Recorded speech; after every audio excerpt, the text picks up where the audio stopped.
I think about the last 10 years in the relationship, it would be hard to find a relationship where we have done more in the security and defense space bilaterally. I think back to 2005 when we first signed the Defense Framework Agreement between India and the United States. Defense sales in 2005 were pretty close to $0. If you were to measure now, some 12 years later, we're around $17 billion.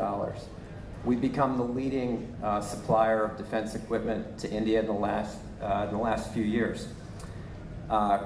We have delivered major weapon systems. We have conceptualized and put into practice a very important program on defense co-production, DTTI, Defense Technology and Trade Initiative. It's often repeated or often stated that India does more military exercises with the United States than with any other country. You think about that. And I have had the great honor and privilege of going to most of those defense exercises, whether they be Malabar with the Japanese, or Red Flag, the Air Force exercise, the Special Operations exercise, the Army exercise. It's really, it heartens you when you see our two militaries working together. It used to be that we couldn't even talk about the concept of interoperability. And now we're talking not only about interoperability, but we're talking about jointness. We're talking about how we do things together. We have more convergence now across the Indo-Pacific. We have a joint strategic vision. I think we have more convergence on Afghanistan. We've signed agreements on cybersecurity, on intelligence.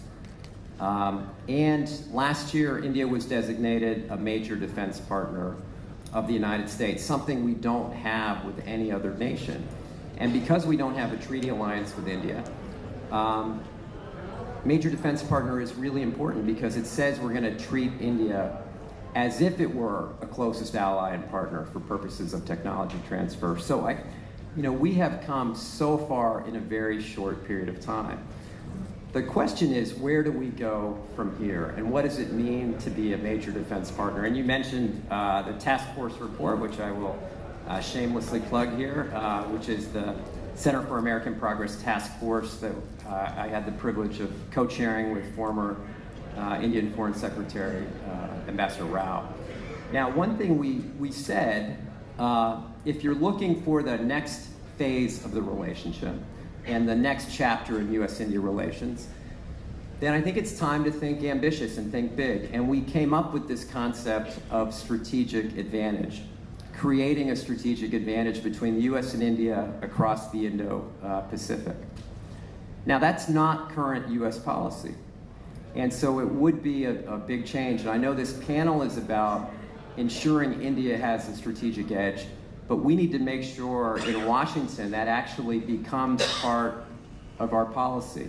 And I know Jeff Coleman from APAC is going to be here to talk about our security relationship with Israel, but I think that's also a very interesting model we ought to look at, where we have a qualitative military edge between the U.S. and Israel. And I think we can do the same thing with India. Now, it would be fairly a big idea, but I think the time is right to do that. It'll take export control reform, it'll take the help of Congress, but I think that is the next chapter, making it clear that we want India to have the technology and platforms to prevail in contested domains. That's really what we write about. Now, this will require some reciprocal obligations on the Indian side. And people always ask me, or they complain about technology transfer. They say, we really want the latest technology, we're not getting it from you. The reality is, India gets very advanced technology from the United States.